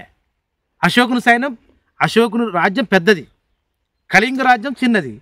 అలా సైన్యం చిన్నది, ఇది కళింగది. అశోకునిది పెద్ద సైన్యం. ఆయన కొన్ని సంవత్సరాల వరకు యుద్ధం చేయడం వల్ల అశోకునికి బాగా ఇబ్బందులై, ఇగో ఫీలింగ్, అంటే అతనిలో నాలో ఉండవలసిన యొక్క నా అందరిలో చేరాలి ప్రజలని ఆ యొక్క భావోద్వేగం గురై ఆ ప్రజల్లో ఉన్న సైన్యాన్ని మొత్తం చంపేసి నరికించి చివరికి ఆ కళింగ దేశాన్ని ఆక్రమించుకుంటాడు. ఎప్పుడైతే కళింగ దేశాన్ని ఆక్రమించుకొని ఈ యొక్క స్వధిష్టాన్ని, ఈయనకు ఉండవలసిన యొక్క పాటలీపుత్రం ఒక జెండాను తీసుకుపోయి ఆయన యొక్క విజయ పతాకంగా కళింగ దేశం మీద, రాజధాని మీద ఎప్పుడైతే ఆయన అధిష్ఠిస్తాడో అప్పుడు తీర ఇరు చూస్తారు. కానీ ఏమున్నది? ఆ కోటను ఎక్కి అటుపక్క ఇటుపక్క చూస్తే అందరూ ఏరులై, సముద్రమై, కాలువల్లాగా, నీరులాగా రక్తము గోచరించి ఒక పాయలాగా మొత్తం రక్తం ఏరులుగా పారుతూ ఉంటుంది. వీళ్ళు చూస్తే కాలు పోయిన వాళ్ళు ఒకరు, కన్ను పోయిన వాళ్ళు ఒకరు, నడుము పోయిన వాళ్ళు ఒకడు, తల పోయిన వాళ్ళు ఒకడు, కాలు చేతులు పోయిన వాళ్ళు ఒకడు, ఎన్నో వేల మంది, లక్షల మంది ఆ యొక్క ప్రాణాలు కోల్పోయి అశోకుని వైపు చూస్తుంటారు. అశోకుని చెలించిపోతాడు. ఏం లేదు, ఒక జీవం ఉన్న, ఒక ప్రాణం ఉన్న ఒక రాయిలాగా నిలబడతాడు. ఏంది ఈ పరిస్థితి అని ఆ కళింగ యుద్ధం తర్వాత జరిగిన యొక్క సిచ్యువేషన్ యొక్క అశోక చక్రవర్తి అండి. అదేవిధంగా అయితే ఆ కళింగ యుద్ధాన్ని చూసిండో అప్పుడు చెలించిపోయి ఈ రాజ్యం కంటే, పేరు ప్రతిష్టల కంటే, ఈ రాజ్య విస్తరణ కంటే ఇతరి ప్రాణులు కానీ, ఏ ప్రాణునైనా కానీ, ఏ మనిషినైనా కానీ, ఏ జీవనైనా కానీ చిత్రహింసలు పెట్టకూడదని ఆ ధర్మశాస్త్రంలోకి వెళ్ళిపోయిందండి. ఇప్పుడు ధర్మశాస్త్రానికి వెళ్ళిపోయిండు. కళింగ యుద్ధాన్ని గెలిచిండు, రాజ్యంలో పేర్చిండు. ఆయన ధర్మాన్ని బోధిస్తే అక్కడ ధర్మంగా మారుతారండి ఆయుర్వేదాభిమానారా? ఎవరు మారు. ఇప్పుడు చెప్పేది ఉందండి. ఇప్పుడు ప్రతి ఒక్కరికి తెలుసు, ఏం తెలుసు?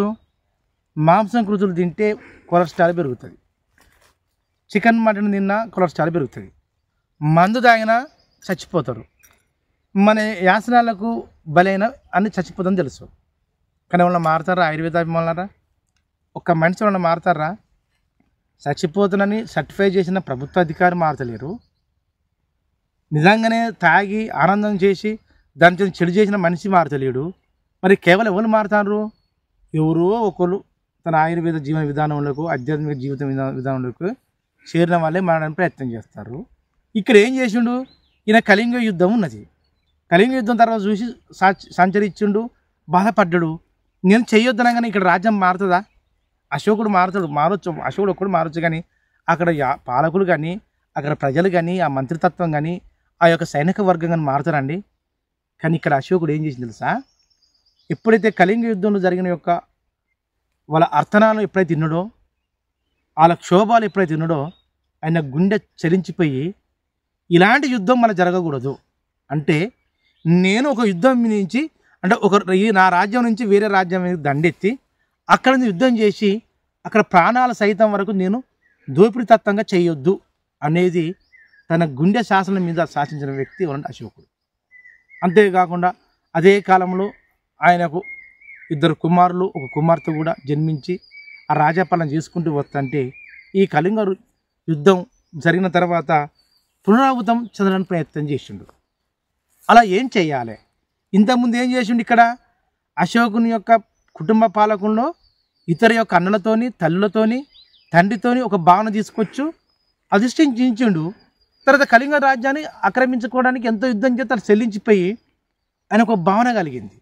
తక్షశిలలో నేర్చుకున్న విజ్ఞానము ధర్మశాస్త్రాలు ఒక భావన కలిగింది. కౌంటీలు నేర్పిస్తున్న యొక్క అర్థశాస్త్రంలో ఒక భావన కలిగి వచ్చిండు.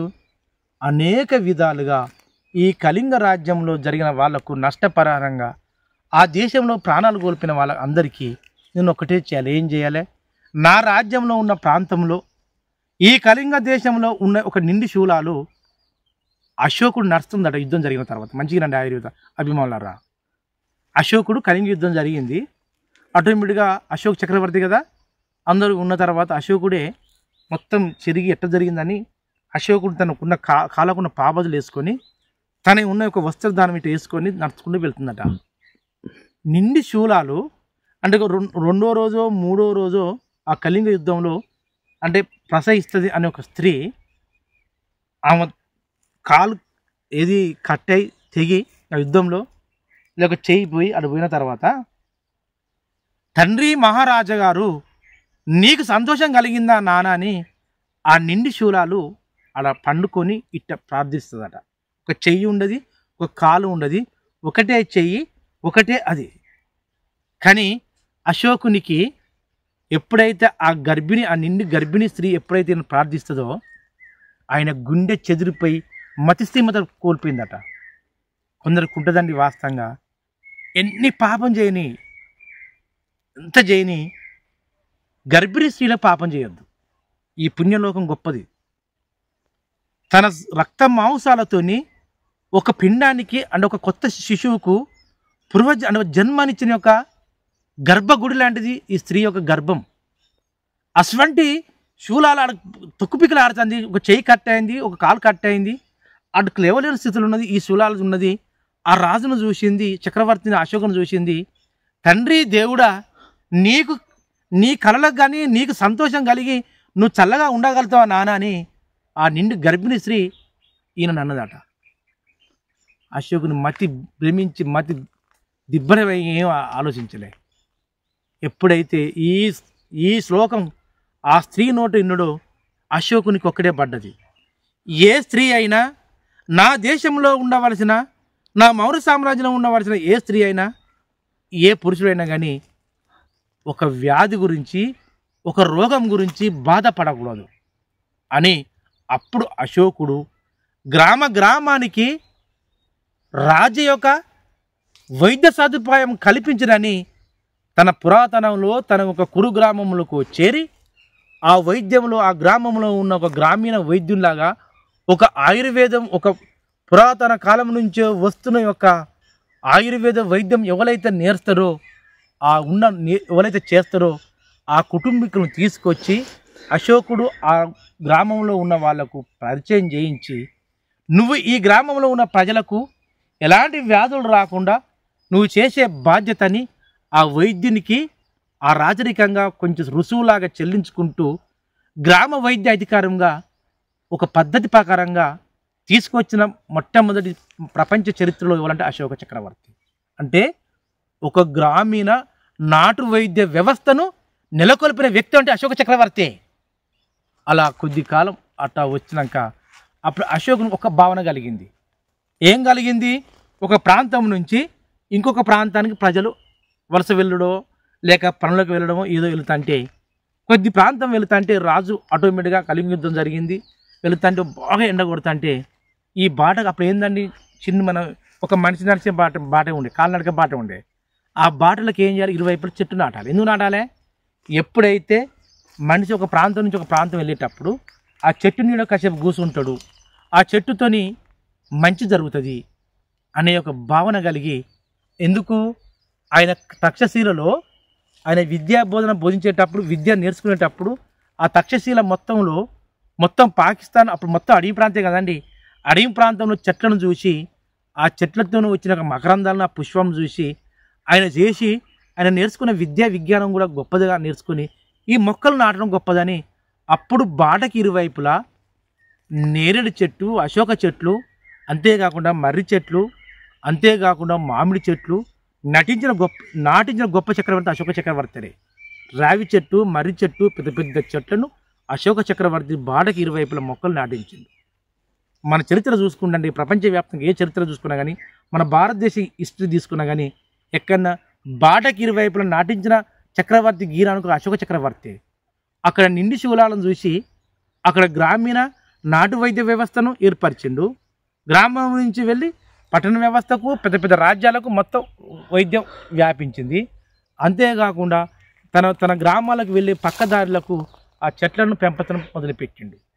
ఇప్పుడు ఏ ప్రభుత్వాలు ముందుకు వచ్చినా, ఏ అధికారులు ముందుకు వచ్చినా, ఏ స్వచ్ఛంద సంస్థలు వచ్చినా కానీ చెట్లను నాటుతున్నారని ఎవరో నాటుతున్నారు. ఆ నాటిన వాటికి పోషకం లేకుండా ఆ పెట్టిన వాటికి ఏదో టైంపాస్గా ఆ పూల చెట్లను వచ్చిన చెట్లను పెడితే ఈ కలసం అయిపోతున్నది. అశోక చక్రవర్తి ఏం చేసిండు?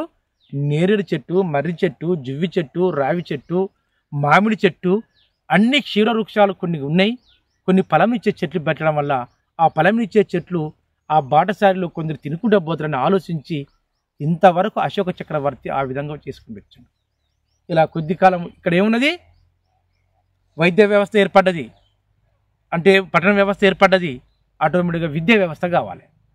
ఈ విద్యా వ్యవస్థ కావాలని ఎందుకు కావాలి? రాజ్యంలో ఉన్న ప్రజలందరూ ఒక అవగాహన కల్పించుకోవాలని ఆ తక్షశిలలో విద్య నేర్చుకున్న వాళ్ళు, అదే కౌంటీలో నేర్పిన యొక్క అర్థశాస్త్రం నేర్చుకున్న వాళ్ళు ప్రతి ఒక్క పట్టణం ఒక 10 కూడలి ఉన్న ఒక ప్రాంతంలో ఒక విద్యా వ్యవస్థ ఏర్పరిచిండు.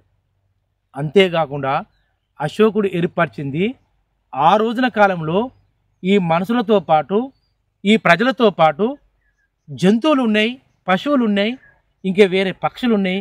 వీటి కూడా ఒక వైద్యుడు కావాలి అంటే పశు వైద్యశాలను కావాలని 5 ఊర్లకు ఒకటి, 2 ఊర్లకు ఒకటి, 3 ఊర్లకు ఒకటి, కొన్ని ఎక్కువ జనాభా ఉన్న ఊర్లకు కూడా పశువుల వైద్యశాలను కూడా కల్పించిన ఒక చక్రవర్తి అంటే అశోక చక్రవర్తి. అంటే ఇది ఎక్కడి నుంచి వచ్చిందండి? అదే మౌర్య సామ్రాజ్యంలో బిందుసారథి నుంచి వచ్చిందా, లేదంటే తన యొక్క విక్రమాదిత్య నుంచి వచ్చిందా? ఆయన నేర్చుకున్న తక్షశిలతో వచ్చిన విజ్ఞానం అది. అందుకే రాజరిక ప్రభుత్వంతో వస్తేనే రాజరికం పరిపాలించడం కాదు. ఏ ప్రాంత ప్రజల్లో ఏ కాలం తగ్గట్టుగా, ఏ వయసు తగ్గట్టుగా ఆ ప్రాంతంలో ఆ విద్య అవసరము, ఆ విజ్ఞానం అవసరము, ఆ వైద్యం అవసరం అని ఆలోచించి పరిజ్ఞానంతో ప్రవేశపెట్టిన వాడు గొప్పవాళ్ళు. కానీ మా రాజులు, మా తాత ఎల్లగుర్రం ఎక్కిండు, నేను నల్లగుర్రం ఎక్కుతా, నేను గుర్రం బండి మీద ఎక్కుతా అంటే మరి గుర్రాలు ఉన్నాయా? ఇక్కడ చూడండి, ఎప్పుడైతే ప్రజలను మమేకం చేసుకొని ప్రజల ప్రాణం గోపడకు ఏం చేసిండు? గ్రామీణ నాటు వైద్యం ఏర్పరిచిండు. దానికి ఏం కావాలి? చెట్లను ఏర్పరిచిండు. వాటితో పాటు ఏంటంటే పశువులు ఉన్నాయి, ఆ పశువులను కూడా కాపాడాలి. అంటే పశువుల యొక్క వైద్య కాపరిగా వైద్యునిగా ఏర్పరిచిండు. అనేక విధాలుగా తన యొక్క ఆటోమేటిక్గా 40-50 ఏట వస్తుంటే తన పిల్లలు పెద్ద పెరుగుతుంటే తన బిడ్డ అలా పెరుగుతుంటే ఈ ధర్మానికి మూలమవ్వలు అనే చదువుకునే భావంలో బౌద్ధ మతము, ఈ సృష్టిలో హిందూ మతం ఉన్నది, జైన మతం ఉన్నది, క్రిస్టియన్ మతం ఉన్నాయి, ఇవన్నిటికంటే పోల్చుకుంటే బౌద్ధులే గొప్పదు అనే బౌద్ధ మతాన్ని స్వీకరించిన అశోకుడు. ఎప్పుడైనాకు దాదాపుగా 65వ సంవత్సరం 60వ సంవత్సరంలో వాళ్ళ పిల్లలు ఆయన కొడుకులు బిడ్డలు ఎదిగిన తర్వాత ఆయా నేపాల్లోకి వెళ్ళి అక్కడ ఉండవలసిన యొక్క బౌద్ధ మతానికి తన యొక్క విధి నిర్వహణలో ప్రపంచవ్యాప్తంగా ఈ బౌద్ధ మతము ధర్మానికి ప్రతిరూపమైనది, అందుకే బౌద్ధ మతాన్ని మనం స్వీకరించాలి అని తన బిడ్డను మెప్పించి తన బిడ్డను బౌద్ధ మతం యొక్క స్థావర కొరకు వ్యాప్తి కొరకు ప్రపంచవ్యాప్తంగా నువ్వు చెప్పుకరా తల్లి అని తన బిడ్డను రాజరికంగా వైభోగాలకు ఉంచకుండా సాధారణ జీవనలాగా ఉండి ఆటోమేటిక్గా అశోకుడు ఆ బౌద్ధ మత స్థాపనగా ఉండి భారతదేశం రాజ్యంలో కళింగ యుద్ధం తర్వాత బౌద్ధ మతాన్ని స్వీకరించి అంతేకాకుండా అనేక ప్రాంతాల్లో బౌద్ధుని యొక్క స్తూపాలు, బౌద్ధుని యొక్క విగ్రహాలు నిరూపించుకుంటా అక్కడ ఒక నెలకొల్పడం, బౌద్ధుని ఆదరణ పొందిన యొక్క విజ్ఞానాన్ని కేంద్రంగా ఏర్పరిచి ఆ తక్షశిలలో నేర్చుకున్న విజ్ఞానము ఈ బౌద్ధ మతంలో ధర్మాన్ని తను అనుభవించిన ఒక విజ్ఞానం పెట్టి తమ గ్రామానిగా పట్టణాలుగా ఆయా ప్రాంతాల్లో ధర్మాన్ని బోధించడము, ధర్మం కొరకే ఈ సృష్టి ఉన్నది, ఈ ధర్మంలో అన్ని ముఖ్యులు, ఈ సృష్టికి మూలము మొక్కలు లేక సత్యమే జయితాన్ని ధర్మశాసనంగా చేసుకుంటూ ఆయా ప్రాంతాల చుట్టూ భారతదేశ వ్యాప్తంగా ప్రపంచవ్యాప్తంగా తన బిడ్డను, తన కొడుకును, తన రాజ్యంలో ఉన్న వాళ్ళను కూడా అన్నిటిగా తీసుకుంటా ఆటోమేటిక్గా అశోక చక్రవర్తి 72-73 సంవత్సరాల వరకు ఆయన పరిపాలన చేసుకుంటూ వచ్చిండు. అదే కాలంలో మన యొక్క దాదాపుగా ఇప్పుడున్న యొక్క మన స్తూపమైన ధర్మస్తూపం నుంచే ఎన్నో సింహం బొమ్మ కలిగి 4 సింహాలు కలిగినాయి. ఆ ధర్మచక్రం కలిగిన ఒక స్తూపం నుంచి కొన్ని స్తూపాలుగా ఏర్పరిచి అనేక హంపి స్తూపం అని ఇంకా వేరే ఒక ఉత్తర భారతదేశంలో, అంతేకాకుండా పశ్చిమ బెంగాల్, దాదాపు ఇంకా వేరే ప్రాంతాల్లో అనేక ధర్మస్తూపాల యొక్క నెలకొల్పిన గొప్ప చక్రవర్తి అంటే అశోక చక్రవర్తి. ఆయన దాదాపుగా ఆ విధంగా పరిపాలన చేసుకుంటూ అనేక ప్రజలకు, అనేక రాజ్యాలకు తన ధర్మం కొరకే ఈ పోరాటం, ఈ రాజ్యం అనేది ధర్మశాసనం మీద నడవాలి. ఈ రాజు గొప్పవాళ్ళు కాదు, పాలకులు గొప్పవాళ్ళు కాదు, అంతేకాకుండా ప్రజలు గొప్పవాళ్ళు కాదు, విజ్ఞానం గొప్పది కాదు. ఎప్పుడైతే తన ధర్మ సాధనకు గొప్పగా నడిచిన వాళ్ళే ఆ ధర్మ సాధనకుడు.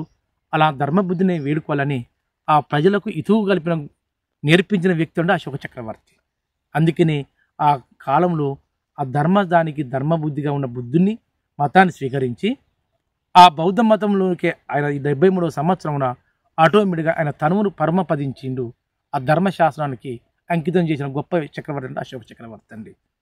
చూసినండి ఆయుర్వేద అభిమానులారా, ఎక్కడ అశోక చక్రవర్తి మూర అనే స్త్రీని నందనును మోహించడం వల్ల తన యొక్క నందనుని తన వంశంలోకి రానియకి ఏం చేసిన ఆయన దాదాపుగా వేరే ఒక విధంగా ఉండి మీగ తెగదల మీద ఉండి తన వంశం మీద ఏర్పడి ఆటోమేటిక్గా విక్రమాదిత్యుడు ఉంది మౌర్య చంద్రగుప్తునిగా మౌర్య వంశాన్ని నెలకొల్పిండు. ఆ మౌర్య వంశం నందుడిపై చంద్రగుప్తుని నందుని యొక్క కుమారుడు చంద్రగుప్తుడు, ఆ చంద్రగుప్తుని కుమారుడే బిందుసారథి.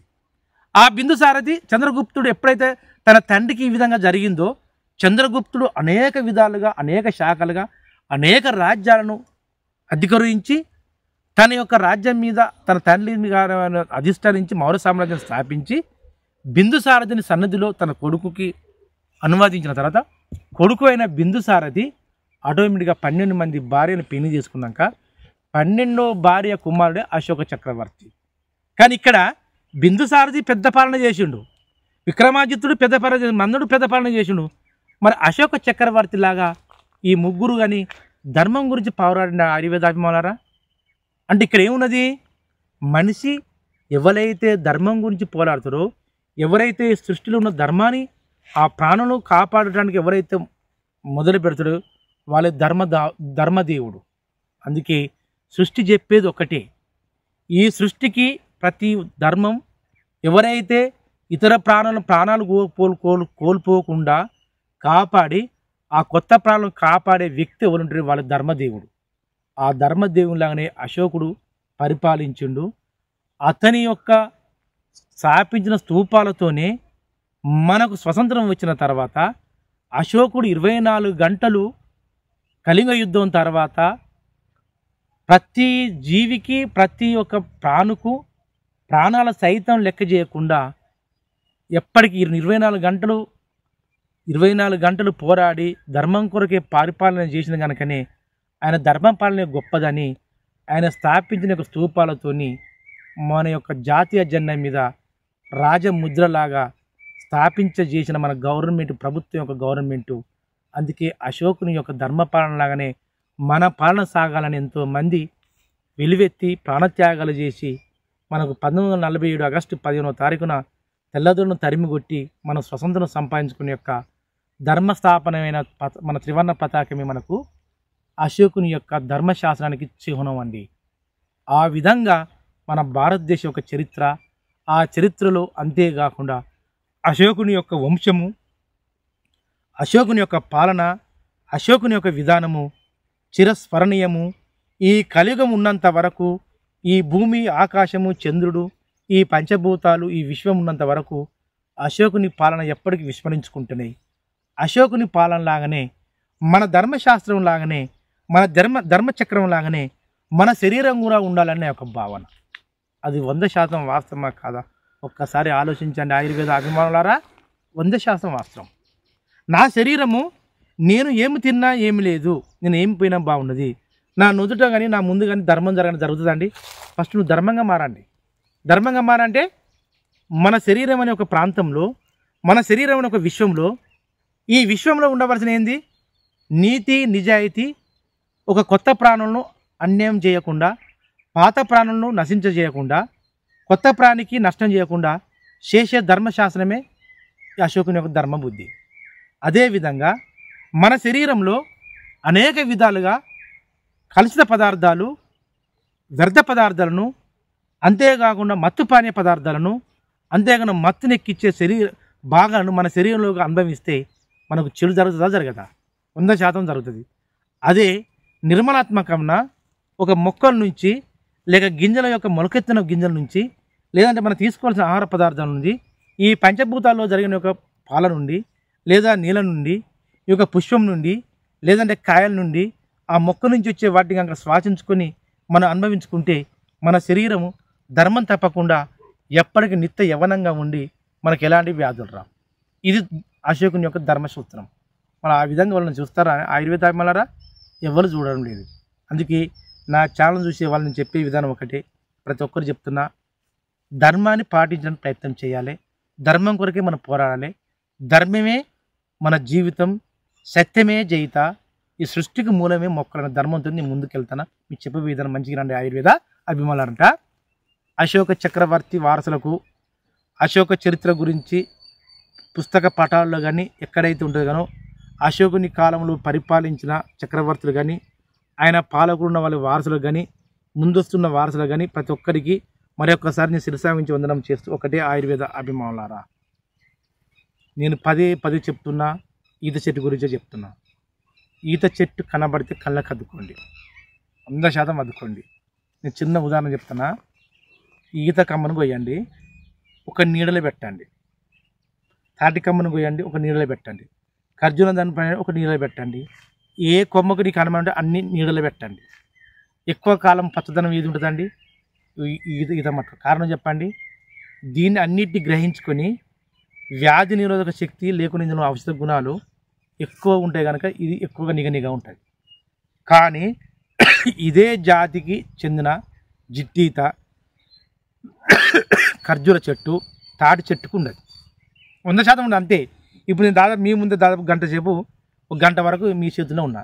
మరి ఏదైనా నిగనిగా ఉండుకుని నేను వాడిపోయిందా అండి? వాడిపోలే. అందుకే ఈ అశోకుని ధర్మ కారణంగానే ఇతర పంటలకు, ఇతర రైతులు, ఇంకా వేరే ప్రాంత ప్రజలు పండించే పంటలకు మీరు నడుం కట్టకండి. ఒక అని చెప్తుంది. ఏం చెప్తా అంటే, ఒక కూరగాయల మార్కెట్, ఒక కూరగాయలు మా ఇంటి ముందుకు వస్తారు. వచ్చిన తర్వాత ఒక రైతు లేక ఏదో ఒకరు చేసుకొస్తారు. అందరూ పాప ఏం చేస్తారు, ఒక రైతు ఒక ఏది కూరగాయల యజమాని వర్తక వ్యాపారం వస్తారు. ఇంటి ముందుకు బజారుకు వస్తాడు. ఎంత అమ్మ అంటారు. ఏం లేదయ్యా, ఈ కిలోకు టమాటాలు ఈ కిలోకు 20 రూపాయలు, పావు కిలోకు 10 అని చెప్పుకుంటూ వస్తారు. ఇక ఉన్నాయో లేనో తీసుకుంటే అయిపోతుంది. ఇంకొక ఆమె వస్తుంది, ఈ కూరగాయల కన్నా ఆడ కూరగాయలు మొత్తం నిగనిగా ఉంటున్నాయి, ఆడికి పోతే కూరగాయలు 10 రూపాయలు అంటాడు అని అంటారు. ఇక్కడ తీసుకోరు. ఇక మనిషికి అటాచ్ ఇక్కడ తీసుకోరు. ఎక్కడ నిగనిగా ఉంటే ఆడికి పోతారు, ఆడ చూస్తారు. మరి అక్కడ నిగనిగా ఉంటే ఉండొచ్చు. ఎట్ట నిగనిగా ఉంటాయి ఒకసారి చెప్పండి? ఎట్లా నిగనిగా ఉంటాయి? వాళ్ళు వేసిన ఆహార పదార్థాలు, రసాయనిక పదార్థాలు, వాళ్ళు చేసిన ఒక స్థితిగతో, వాళ్ళు చేసిన ఒక దానికో ఆ నిగనిగా ఉంటాయి. ఆడ నిగనిగా, ఇక్కడ నిగనిగా ఉన్నాయి. ఇక్కడ నిగనిగా లేనందుకు ఇది ఆహార పదార్థం కాదా? ఆడ నిగనిగా ఉన్నందుకు నిగని శక్తినిచ్చే ఆహార పదార్థమా? కాదు. ఈ రెండు ఎక్కడి నుంచి వచ్చినాయో మనకు తెలియదు. కంటికి కనువిప్పులాగా చూపించిందో ఆ నిగనిగా, ఆహార పదార్థాన్ని ఏదో ఒక చూపి ఈ కూరగాయలు అంటే ఇతరులు తీసుకొచ్చే కనువిప్పుగా ఉండే కూరగాయలకు మీరు మొగ్గు చూపకండి. ఆహార పదార్థాలకు మొగ్గు చూపకండి. సహజంగా పెరిగిన యొక్క చెట్లకే మొగ్గు చూపండి. ఈ సహజంగా పెరిగిన చూడండి, ఇవి ఇక్కడ వేప చెట్టు నిన్న మొన్న దానికుండే వేప చెట్టు ఇంత ముందే వచ్చి దాన్ని చేసారు. ఈ సహజంగా పెరిగింది ఇది ఏంది జమ్మ చెట్టు. ఈ గడ్డి సహజంగా పెరిగినాయి. నేను ఒకటే చెప్తున్నా, ప్రతి అణువణువున మొదటి చెప్పిన మన విశ్వంలో అంటే మన యొక్క భారతదేశ వ్యవస్థలో ఈ ఆహార పదార్థాలు వంటకాలు రాకముందు భారతదేశంలో ఉన్న వ్యవస్థ ఏంటంటే ఏ ప్రాంతంలో ఉండవలసిన చెట్లను సేకరించి అవి చిన్నగా ముద్దలాగా చేసి ఒక రేగడి ముద్దలాగా చేసి ఆ ముక్కుట్లో పెట్టి ఆ ముద్దను ఏం చేసేది అందులో పెట్టుకొని ఉడకబెట్టుకొని దాన్ని ఇప్పుకొని తిన్నారు. అంత గమ్మత్తుగా, అంత ఆహారంగా ఆహ్లాదకరంగా ఉన్నది, అంత అమోఘంగా ఉన్నది. కొద్ది కాలం తర్వాత ఒక ప్రాంత ప్రజలు ఏం చేశారు, ఆడికి వెళ్ళారు, కొందరు ఉడకబెట్టుకొని తిన్నారు. అట్టా జీవన శైలి అనేది వంట శైలి అని మారింది. మన విజ్ఞానం కూడా తెలిసిన వాళ్ళు అక్కడనే పెట్టుకున్నారు, తెలియని వాళ్ళకు కొమ్మిటే పెట్టుకున్నారు. ఇంగ్లీష్ విజ్ఞానం వచ్చింది, ఇప్పుడు ఈ విజ్ఞానం నమ్మన్నా ఆ విజ్ఞానం నమ్మాలనేది తటస్థంగా ఉన్నది. అందుకే ఏ విజ్ఞానం నమ్మినా, ఏ విశ్వ విజ్ఞానం నమ్మినా నీ మెదడుకు నీ ఆత్మకు నీకు భరితం కావాలి. అందుకే నిగనిగా ఉన్న యొక్క వంటకాలకు మొగ్గు చూపకు, నీకు నిగనిగ లేని వంటకాలకు వద్దంటలే. నీ ఆరోగ్యానికి మంచిది ఏది, చెడుది ఏది, రసాయనిక పదార్థాలు ఎక్కువ చల్లని, ఎక్కువ రసాయన పదార్థాలు పారని పదార్థాలని ఎంచుకోండి. నీకు నచ్చిన ఏ ఆహార పదార్థాలైనా, ఏ మొక్కలైనా, ఏ చెట్లైనా, ఏ మూడైనా కానీ గింత 10 గ్రాములు 20 గ్రాములు తెచ్చుకోండి. ఈత మట్టను దాదాపుగా ఒక 50 గ్రాములు తీసుకోండి, 50% ఉంచండి. అదొక 10 గ్రాములు 5 గ్రాములు ఉంచుకోండి. మెత్తగా తరగండి. మంచిగానండి. ఆయుర్వేద అభిమానులారా, అమోఘమైన శక్తివంతమైనది. ఏ చెట్టు ఏ అని లేదు. ఒక పిరికడు ఉత్తరేణి ఇగుర్లు, ఒక పిరికడు గరగగడ్డి ఇగుర్లు, 3 పిరికుళ్ళు ఏంది దీని ఏమంటారు, ఈత ఇగుర్లు. ఈ మెత్తగా తరగండి, చిన్న చిన్న ముద్దలాగా చేయండి. ఒక మోదుగాకులో పెట్టండి. పెట్టిన తర్వాత దానికి పుట్టమట్టి పెట్టండి. పుట్టమట్టి పెట్టండి. లోన్లా ఏం పెట్టమంటే కొద్దిగా గింతంతా తేనె పెట్టండి, లేదంటే పసుపు వేయండి. వేసి ఈ కుమ్మటిలాగా పెట్టి ఆ కుమ్మడిలో బాగా ఉడికించండి. తీసినాక ముద్దలాగా చేసి ఉదయం 2 సాయంత్రం 2 ముద్దలు పెట్టండి. లేదంటే కండ చక్కెర తాడి బెల్లం కలుపుకొని ఉదయం సాయంత్రం ప్రతి పిల్లగాడు కానీ, ప్రతి తండ్రి కానీ, ప్రతి వృద్ధుడు కానీ ఖచ్చితంగా తినండి. తింటే మన శరీరంలో అణువుగా చేరి, సప్తధాతుల్లో చేరి నీ శరీరం ఉక్కు కవచంలాగా ఉంటుంది. ఇదే ఈత సగటు మందు అంటారు. దీని ఈత పుటము మందు అంటారు. ఈత చెట్టుకు సంబంధించిన దాన్ని పుటంలో పెట్టుకొని ఒక మందులాగా తయారు చేసుకున్నా, లేదంటే దానికి జ్యూస్లాగా లేక గుజ్జులాగా చేసుకొని అందులో తాటి బెల్లం అన్నా, లేకపోతే కండ చక్కెర అన్నా, లేక ఇది ఉత్తరీనన్నా, గరగగడ్డి అన్నా, ఇంత పసుపు కలుపుకొని తింటే నీకు 100% ఏ వ్యాధులు రావండి. అశోక చక్రవర్తి చరిత్ర ఏ విధంగా మన భారతదేశానికి అంకిత భావం ఉండి, అశోక చక్రవర్తి యొక్క ధర్మచక్రంలో మన నీడలో ఉంటాను. అశోక చక్రవర్తి ధర్మచక్రం తప్పితే ఈ సృష్టి లేదు, భారతదేశ వ్యవస్థ లేదు, అందులో ప్రాణులు లేవు, అందులో మనము లేవు. నేను చెప్పిన విధానం కూడా ప్రతి ఒక్కరు కూడా అదే. ప్రతి ఒక్కరు చెప్తున్న ఆయుర్వేద అభిమానులారా, ఇక్కడి నుంచి అయినా మించిపోయింది ఏం లేదు. శుభకార్యానికైనా అశుభకార్యాలకైనా, మంచికైనా చెడుకైనా, దేనికైనా 100% ప్రతిరోజు కాకుండా నెలకు ఒక్కసారన్నా, వారానికి 2 అన్నా, సంవత్సరానికి 6 అన్నా 7 అన్నా ఒక చెట్టును పెట్టండి. మర్రి చెట్టు, రాయి చెట్టు, జివ్వి చెట్టు, మేడి చెట్టు, నేరేడు చెట్టు, అల్లినేరేడు చెట్టు, మామిడి చెట్టు, నల్లతుమ్మ చెట్టు, రేగు చెట్టు, అంతేకాకుండా మనకు కానుగ చెట్టు, ప్రభుత్వం ఇచ్చే ఒక కానుగ చెట్లు అవి పెట్టండి. ఈ భారతదేశాన్ని కాపాడండి. భారతదేశంలో అందరం బాగుండాలి, అందులో మనం బాగుండాలి. మొక్కలు పెంచాలి. ఈ సృష్టికి మొక్కలే మూలం, సత్యమే జీవిత ధర్మంతో రాండి. మీరు అందరూ కాపాడుకోండి. మంచి ఆరోగ్యవంతులుగా వర్ధిల్లాలండి ఆశించుకుంటూ మీ నుండి. సృష్టికి మూలము ఓ ధర్మం, శాసనం. ధర్మాన్ని కోల్పోయినాం అంటే, ధర్మం అయితే ఎప్పుడైతే కోల్పోయినామో అందుకే శోభాదీకమంగా భావన కలుగుతుంది. అంటే మనకు నమ్మకం లేదు. ఎంత న్యాయార్జునని ఏదో నమ్మకం లేక ఇంతవరకు ఉంటున్నాయి. ఆ ధర్మానికి కారణం ఏంది అంటే మన మీద నమ్మకం లేకుండా ఉండడం. ఆ ధర్మము మన మీద నమ్మకం ఒకటేనండి. సూర్య చంద్ర భూభ్రమణానికి అనుకూలించాలి. ఎంత బాగా ఉన్నా నేను ఒకటే చెప్తున్నా, ఇక్కడి నుంచి మించిపోయిన లేదు. పాలిసి బండ్లు 2 బండ్లు తీయండి. ఆ బండల మధ్యన పుట్టమట్టి, రేగడి మట్టి పోయండి. ఈ యొక్క ఈత మట్టను, పుట్టమట్టిని ఇంక వేరే 4-5 మట్టిని పెట్టండి. రోజు ఉదయం సాయంత్రం మట్టి నడవండి. అది 100% బాగుంటుంది. అలాంటి ధర్మానికి కాపాడుకుంటానని ఆశించుకుంటూ నేను సెలవు తీసుకుంటూ జై ఆయుర్వేదం, జై జై ఆయుర్వేదం, జై హింద్.